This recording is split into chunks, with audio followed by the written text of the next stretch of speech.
Oreshnik ক্ষেপণাস্ত্রের তাণ্ডব বাস্তবে কতটা ভয়ঙ্কর তাই কি এবার দেখিয়ে দিল রাশিয়া।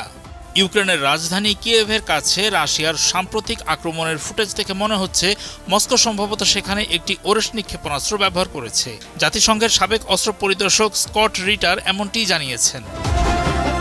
২৪ মে দিবাগত রাতে ইউক্রেনীয় গণমাধ্যম এবং টেলিগ্রাম চ্যানেলগুলো দাবি করে যে রাশিয়া কিয়েভ অঞ্চলের বেলায়া তেরকোভে একটি অনির্দিষ্ট লক্ষ্যবস্তুতে তাদের অত্যাধুনিক মধ্যম পাল্লার হাইপারসনিক ক্ষেপণাস্ত্র ওরেশনিক সিস্টেম দিয়ে আঘাত হেনেছে।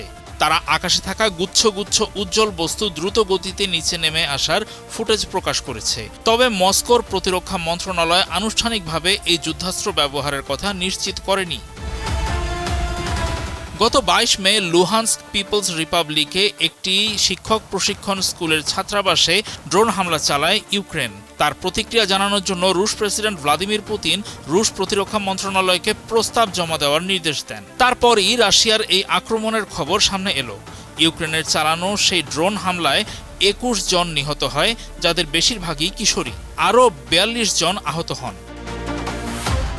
এক সাক্ষাৎকারে মার্কিন মেরিন কোরের সাবেক গোয়েন্দা কর্মকর্তা রিটার বলেন, কিয়েভের আশেপাশে অন্তত একটি হামলা হয়েছে যার মধ্যে ওরেশনিক ক্ষেপণাস্ত্রের স্পষ্ট বৈশিষ্ট্যগুলো রয়েছে। তিনি বলেছেন এটি হুবহু সেই আগের মতো ৬টি সাবমিউনিশনের ৬টি পৃথক সরবরাহ, অর্থাৎ মোট ৩৬টি।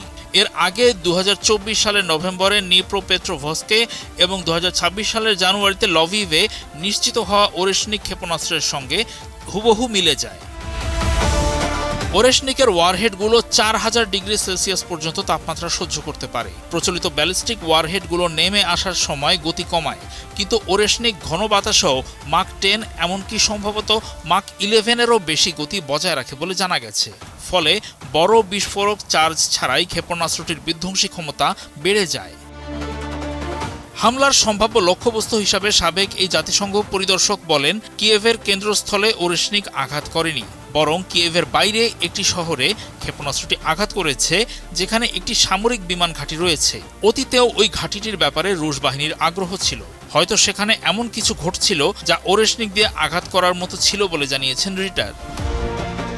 স্কট রিটার জোর দিয়ে বলেন, এটি স্পষ্ট যে লুহানস্কে যে নৃশংসতা ঘটেছে তার জবাবে রাশিয়া তাদের অঙ্গীকার অনুযায়ী পদক্ষেপ নিচ্ছে। স্কুল ছাত্রাবাসে হামলাটি একটি সন্ত্রাসী কার্যকলাপ ছিল বলে রিটার দাবি করেন।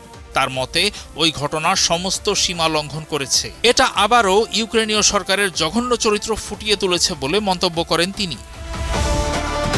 ওরেশনিকের এই সম্ভাব্য ব্যবহার পশ্চিমাদের জন্য একটি সতর্ক বার্তা বলে হুঁশিয়ারি দিয়েছেন স্কট রিটার। তার এভাবে বলার কারণ, পুরো সংঘাত পরিস্থিতির সঙ্গে ইউক্রেনের সীমা পেরিয়ে ইউরোপ এবং এমনকি মার্কিন যুক্তরাষ্ট্র পর্যন্ত জড়িত। আর এর ফলেই লুহানস্ক এবং রাশিয়ার অভ্যন্তরে ইউক্রেনের ড্রোন হামলাগুলো সহজ ও শক্তিশালী হয়ে উঠেছে।